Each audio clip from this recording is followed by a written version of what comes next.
जगदम्बा महाकाली महालक्ष्मी तारा कामाख्या अन्नपूर्णा 10 महाविद्या और गंगा महाराज छथिन ने। अच्छा ई मतलब जे छै से मूर्ति के बारे में सुनलियै जे महाराज परिवार से किछु संबंधित एहिठाम छै ओ की छै। हाँ सुनै छियै जे एहिके लायल रहथिन अच्छा अच्छा जे जोड़ा के लेल कहलखिन जे माता के लेकिन एहिठाम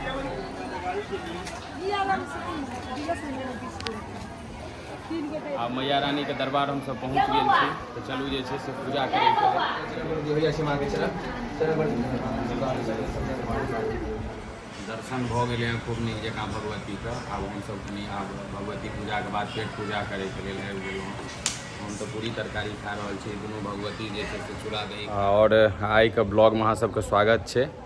और आइ हम सब विचार केलहुँ हँ जे उच्चैठ स्थान बेनीपट्टी और मंगरौनी जे छै से हम सब दूटा जगह चली। सबसे पहले माँ छिन्नमस्तिका के दर्शन करब और तकरा बाद बुढ़िया माई और एकादश रुद्र महादेव के।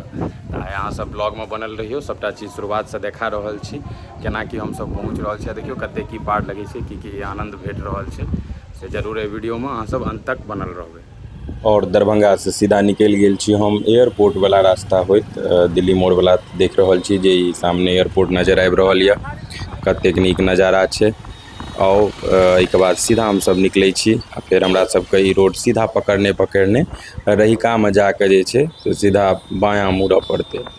तो ई देखियो ई पहुँच गेलिए। ओहिके बाद रहिका चौक, ई रहिका चौक नजर आबि रहल यऽ। एहिठाम से सीधा बायाँ और लगभग एहिठाम से 16 से 18 किलोमीटर जे छै से मंदिर प्रांगण के दूरी पड़े छै। और मौसम आइ बहुत नीक छलै कारण जे लगातार एक सप्ताह से बादल छलै तो आइ रास्ता पेरा होइ छलै जे कहूँ बरखा नहीं भऽ जाए, मुदा बहुत नीक मौसम सहयोग केलक तो और एकदम आनंद लैत हम सब पहुँच गेल छी। देखियो फाइनली बेनीपट्टी में ई नवका विद्यापति जी के टावर किछु एक दिन पहले लोकार्पण भेलै हँ पुस्तकालय से टावर, तो इहो कनिक देखा देलहुँ। आ ई बेनीपट्टी आबि गेल हँ और आब हम सब सीधा माता रानी के दरबार हुनकर गाम उच्चैठ पहुँच चुकल छी। सब गोटे के बहुत बहुत स्वागत मैया रानी के सुंदर सन यात्रा रूपी ब्लॉग में अपने सब जे देख रहल छियै। तो आओ एतऽ से सीधा निकल गेलहुँ हँ। अभी आयल हेबै उच्चैठ तऽ अहाँ सब देखने हेबै जे दुनू तरफ जे छै से सुंदर सन दुकान सब लागल छै जाहिठाम सब पूजा के सामग्री एतै से लोक लऽ सकै छियै। मिठाई सब या वापसी कालमे जखन लोक नाश्ता करबाक तऽ हमरा तऽ अंदर लेबाक रहै, हम कहलिए जे अंदर कनी चलि के लै छी। तऽ आइ बहुत नीक लागि रहल यऽ। काफ़ी दिन बाद जे छै काफ़ी साल बाद माता रानी के दर्शन करबाक लेल उच्चैठ आबि गेल छै। एहिठामक जे महत्व छै से अपने सबसँ छुपल नहीं छै जे मूर्ख कालिदास के ज्ञानक प्राप्ति एहिठाम से भेल रहनि और इएह गाम से हुनकर ओहिके बाद जे जग जाहिर छै जे हुनकर कृतित्व छै से किनको से छुपल नहीं। और ई अंततः मैया रानी के प्रांगण के ई सुंदर सन द्वार जाहिठाम से हम सब प्रवेश कऽ रहल छी। और देख सकै छियै जे अहियो ठाम प्रांगण में कतेक रास लोक फूल माला नारियल फूल लऽ कऽ छथि जे आओ और चप्पलो खोलि लिअ, हेलमेटो सब राखि लिअ और ओतऽ से फेर लोटा लिअ, फूल लिअ, माला लिअ और एक बाद सीधा चलू पूजा करे के लेल। तो आब कहली जे एहिठाम से किछु लऽ ली कारण घर से तो लऽ के आयल नहीं रही तो एहिठाम लेबाके छलै पूजा करबे के लेल। तो बाबा आग्रह केलथि तो कहलिए दऽ दियौ। तऽ 3 आदमी छलहुँ तो तीनों आदमी एक एकटा अपन लेलियनि। वही में के फूल माला सबटा दऽ देलथि। कहले जे 20 रुपया एक गोटे के लागत। कहलिए कोनो बात नहीं छै। और हमहूँ सब ई लोटा लेलाके बाद जे छै से विदा भऽ गेल छी आ पोखरि दिस कारण जे ओहीमे सँ भगवती के जल लऽ कऽ पूजा होइ छै। और देखियो पूजा के सामग्री लऽ लेलिए हैं। अब हम सब चलि गेलहुँ हँ नीर लै के लेल जे एहिठाम जे पोखरि छै ओहिठाम से भगवती के लेल जाइ छै नीर और वएह चढ़ायल जाइ छै। आब देखबै छी।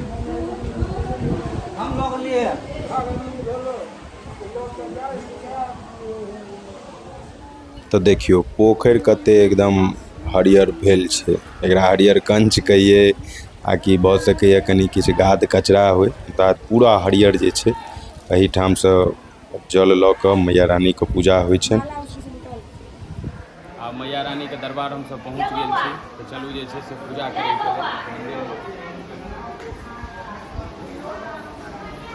बेर बेर एहिठामक फोटो वीडियो रील सब देखैत देखैत बुझियो जे छै से होइ छलै कहिया पहुँचब तऽ अंततः ओ क्षण आबि रहल छै।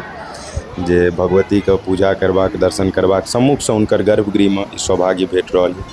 एकर जे अंदर का शीतलता छै, जे एहिठामक अपन डेग अंदर रखबाक जे एक अनुभूति छै, ओकरा शाब्दिक रूप से वर्णन नहीं कऽ सकै छी। जे गोटे गेल हेबनि ओ निश्चित रूप से स्मरण केने हेबै, कनी काल के लागल है जे अगर हम पौराणिक और प्राचीनता के तरफ अपन स्मरण करिए तो लागत जे हाँ यह मंदिर कालिदास एही ठाम आयल लेकिन अलग बात छै जे आइ के जतेक परिदृश्य देख रहल छियै बाहर ओ ओहिठाम किछु अलग हेतै, सीधा भगवती के मंदिर हेतनि। तऽ ई माँ छिन्नमस्तिका के नाम सँ सहजोर प्रसिद्ध ई हमर मैया रानी दुलरी सुंदर सन मैया रानी के पूजा करबाक जे सौभाग्य भेट रहल अछि, निश्चित रूप से हम सब सौभाग्यशाली छी। हमर अहाँके पीढ़ी जे अपन सब किछु काम काज करितो बीच बीच में धर्म से अपन सभ्यता संस्कृति से जुड़ल, और हमरा अहाँके तो मैथिल बुझते छियनि, देवी शिव और शक्ति दुनू से हम सब जुड़ल लोक छी। पंडित जी खूब नीक जकाँ जे छै से पूजा करा रहल छथि। एहि मंदिर में की केना मूर्ति सब छै, आओ आगाँ जानै छी पंडित जी महाराज से किछु गप केलियनि और रहस्यमय जानकारी लेलहुँ। लागै छै सब गोटे और स्वागत कऽ रहल छी वैदेही विचार के डिजिटल प्लेटफॉर्म पर। एखन हम सब जानै छी जे संपूर्ण विश्व में जे 6टा दर्शन छै, 4टा दर्शन के उत्पत्ति मिथिले में भेल छै। और हमर सबके महान कवि मिथिला के सपूत कालिदास के ओहि नगरी छनि, धरती छनि जतऽ भगवती के आशीर्वाद से एही ठाम से हुनका ज्ञानक प्राप्ति भेल छलनि। ओहिके बाद से महिमा पूरा चारू दिशा में जे छै से जग जाहिर छै। एखन हम सब वएह गर्भगृह माँ छिन्नमस्तिका के गर्भगृह में छी, हमरा साथ पुजारी जी महाराज छथिन। और हम सबसे पहले अहाँ से जानना चाहब कि कतेक वर्ष पुरान भगवती आदि छथिन, अनादि छथिन। हम सबके सिद्धपीठ शक्तिपीठ दुनू जानै छियै, आदि अनादि। एकटा मिथ्या कालिदास के लऽ के इहो छनि जे मध्य प्रदेश में किछु दावा कयल जाइ छै जे नहि ओ सब हमरा, मुदा वास्तविकता जे छै से एही ठाम से छै।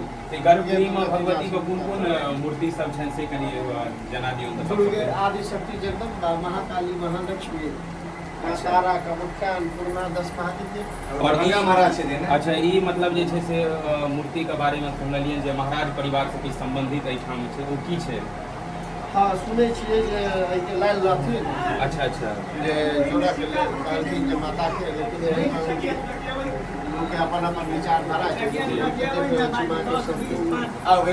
विराजमान छथिन, अपन अपन देखा के नजरिया भऽ सके हुनका ओहि स्वरूप में जगदम्बा देखने, उनके दर्शन देने, अपन भक्ति, अपन साधना, अपन अपन कर्म धर्म बहुत सिद्धपीठ स्थान छै। लगभग हमरा लगैए जतेक भी मैथिल छी और जिनका भी कनि धार्मिक पूजा पद्धति से लगाव छै तऽ एहि स्थान पर आयले हेबै। जँ केओ नहि आयल छी तऽ जरूर एहि स्थान पर अबियौ और जतै छी ओतै से कहियौ माँ छिन्नमस्तिका भगवती की जय, माँ आदि शक्ति जगदम्बा की जय।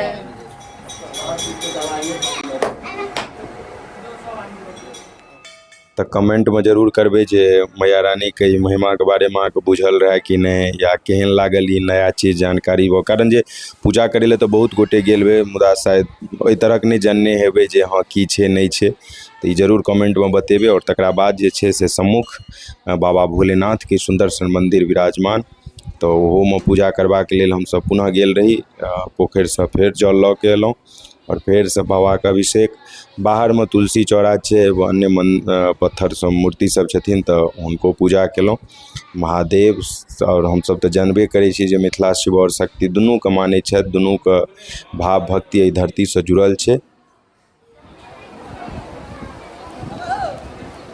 मैया रानी के खूब नीक जकाँ जे छै से पूजा भऽ गेल हँ। आइ भीड़ तीड़ नहीं छै बेसी, से देखिए सकै छियै जे प्रांगण पूरा खाली छै। और भगवती के श्रृंगारक समय सेहो भऽ गेलनि हँ, आब श्रृंगार हेतनि। तऽ आओर ई अहाँ सबके एकटा चीज देखबै छी जे कालिदास के बारे में जे हमसब महिमा सुनै छियनि, ओ महिमा के एकटा प्रतिबिंबित रूप में जे छै से उकेरल गेल छै, से अहाँ सबके देखा रहल छी। देखियौ वएह भगवती के गेलखिन साँझ देखबै के लेल, तऽ भगवती जे हाथ पकड़ि लेलखिन जखने ओ करिया लेप लगबै लए गेलखिन, जे एकटा निशानी, कारण हुनका तऽ ज्ञानक अभाव छलै। या ओ जे छै से चित्रित रूप में जे छै से एहिठाम देखायल छै। सब एहियो ठाम पूजा पाठ कऽ रहल छथि और ई सब अपन अपन काम धंधा में लागि गेल हँ पूजा केला के बाद। बहुत सुंदर पवित्र यह स्थान छै सिद्धपीठ शक्तिपीठ। दर्शन भऽ गेलै हँ खूब नीक जकाँ भगवती के। आब हमसब कनि आब भगवती पूजा के बाद पेट पूजा करैके लेल आबि गेलहुँ। हम तो पूरी तरकारी खा रहल छी, दुनू भगवती जे छै से चूड़ा दही खा रहल छै। गर्मी में चूड़ा दही के किछु अलगे आनंद छै, हम चूड़ा दही खा रहल छी। महिमा कनि पूछियो कि पहिल बेरी आयल है तो पटना रही तो घूमबे फिरबे इम्हर नहीं करे छे, संयोग से एखन आयल छला तो कहलिए जे चल घूमे ले। केहन लागल? बहुत सुंदर, और माँ भगवती ने बुलावा देलखिन हँ कोनो संयोग से। हाँ ई तो चाहिए। अब अबैत रहबै एना जे छै। एक बेर हाजिरी लागि गेलै तऽ बात अलग हेतै रहतै। तो अहूँ सब जल्दी जल्दी आओ, दुर्गा पूजा अब किछु महीना बाद होवे वाला छै।